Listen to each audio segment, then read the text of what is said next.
Imagine the weight of an entire continent resting squarely on your shoulders. The hopes, the dreams, the unyielding pride of literally over 1 billion people, all bottled up into one single, stiflingly humid night. In football, just like in life, there are these rare moments that completely transcend the sport itself. They become cultural awakenings, legends even. And, well, sometimes they become our most agonizing heartbreaks. So welcome to this explainer, where we're going to unpack the epic, deeply emotional journey of the 2010 Ghana Black Stars. This is the story of a team that went from regional heavyweights to carrying the torch for an entire continent's aspirations. Okay, let's dive right into this. Picture Soccer City in Johannesburg. The date, July 2nd, 2010. The atmosphere is absolutely stifling. I mean, it's charged with this crazy electricity that you can almost feel vibrating right through your screen. It is the 120th minute of a totally grueling quarterfinal clash. The very final seconds of extra time are ticking away, and the tension, it's just unbearable. Every single eye in that stadium, every fan crowded around a TV screen across Africa and the rest of the globe, is deadlocked onto the penalty spot. So you gotta ask yourself, how exactly did the hopes of 1 billion people come down to just one single penalty kick? To really grasp the sheer crushing weight of this specific microsecond in time and the absolutely devastating climax that followed, we need to hit rewind. We've got to look back at the meticulous blueprint the Ghana Football Association laid down to reach this exact heart-stopping point. Because, let's be real, a moment of this magnitude, it doesn't just happen by accident. The road to South Africa actually kicked off with a massive strategic shift. Right after a pretty solid debut back in 2006, the GFA brought in Milovan Rajevac. He was this Serbian tactician who came in and fundamentally rewired how the team operated. Basically, he prioritized defensive solidity and ruthless clinical efficiency over that traditional, flashy flair. He built an absolute fortress. And honestly, this calculated, disciplined approach worked like a charm. Under Rajevac's guidance, the Black Stars made history as the very first African nation to punch their ticket to the 2010 tournament. They weren't just playing with heart anymore. They were armed with this incredibly sharp tactical edge. And this brilliantly illustrates what was really the secret sauce here, an absolute masterpiece of squad building. On one side, you had the golden generation of 2006.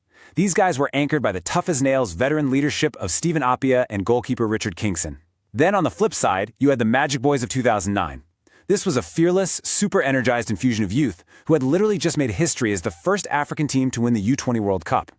We're talking raw, explosive talents like Andre Ayew, Jonathan Mensah, and Samuel Inkoom. Mashing these two groups together, it gave the squad this fearless swagger that older teams just didn't have.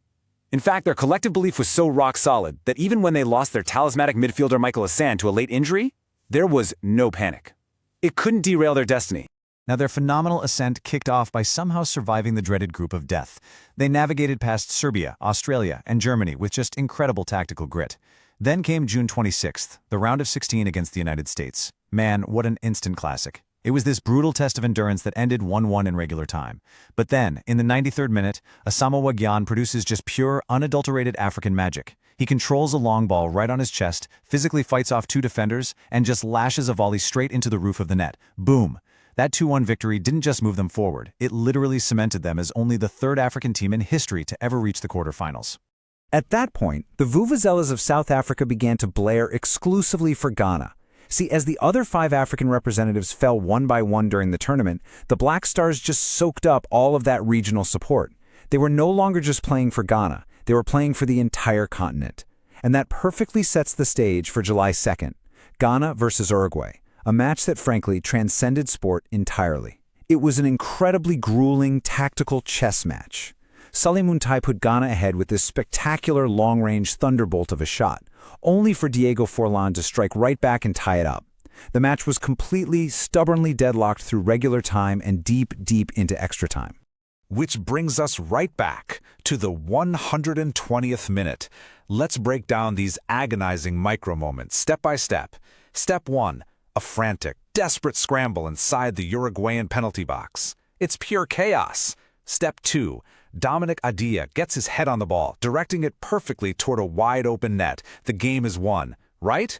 But then, Step 3. Luis Suarez, basically deciding to act as a goalkeeper, blatantly swats the ball off the goal line with his hands. A clear, undeniable, intentional violation of the rules.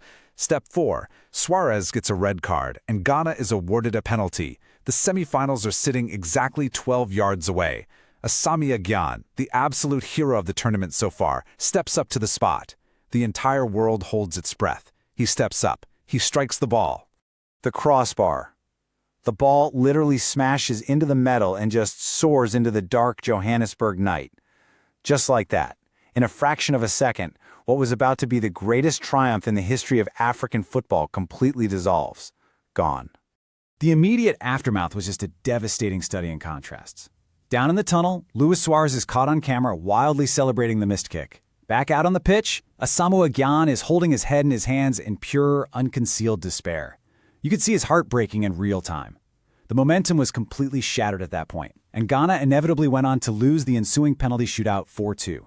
A team that had played the entire tournament with such tactical brilliance and frankly undeniable honor was sent home by a calculated act of gamesmanship. It left this permanent aching scar on the collective psyche of African football fans, and it's a scar that, if we're being totally honest, hasn't fully healed even today. But listen, the story of the 2010 Black Stars absolutely does not end in tragedy at Soccer City. Let's move to and see how this builds. Jump forward 16 years with me to May 2026. Over the past decade and a half, the legacy of that specific squad has only solidified. It remains the absolute gold standard, the benchmark for Ghanaian and truly African excellence on the world stage. Now, what's really interesting about this slide is how the individuals from that fateful night have evolved, taking their leadership completely off the pitch. Richard Kingson, who was just a rock and goal, is now coaching and running his own football academy in Accra. John Pansel, he's actually managing the technical side for the 2026 qualifiers. John Menza, their commanding captain, is out there focusing on religious ministry and youth philanthropy. Kwaju Asama has become the silent assassin in business, investing in real estate and scouting the next generation of talent. But then, consider Asamoah Gyan, the man who arguably felt the absolute deepest heartbreak that night. He didn't let that one moment define him. No way. Today, he's a multi-sector commercial mogul, he's a global brand ambassador for the 2026 World Cup, and he still stands proudly as Ghana's all-time top scorer. And finally, Andre Ayew, the prodigy. He's literally the last active link from that pitch, still playing at 36 in the Dutch Eredivisie, having recently and very beautifully passed the captaincy of the Black Stars down to his brother Jordan. They've all taken the pain of 2010 and built lasting, incredible legacies on top of it. The 2010 Black Stars never got to lift the physical trophy. But as we wrap up this explainer, I think it's clear they achieved something that is arguably much, much harder. They unified an entire continent. They proved unequivocally that African football absolutely belongs at the highest pinnacle of the sport. Their journey gave us unprecedented pride, followed by the most agonizing heartbreak imaginable. It serves as a beautiful, albeit painful reminder, something perfectly captured by a single, undeniable truth. The line between immortality and tragedy is often as thin as a crossbar.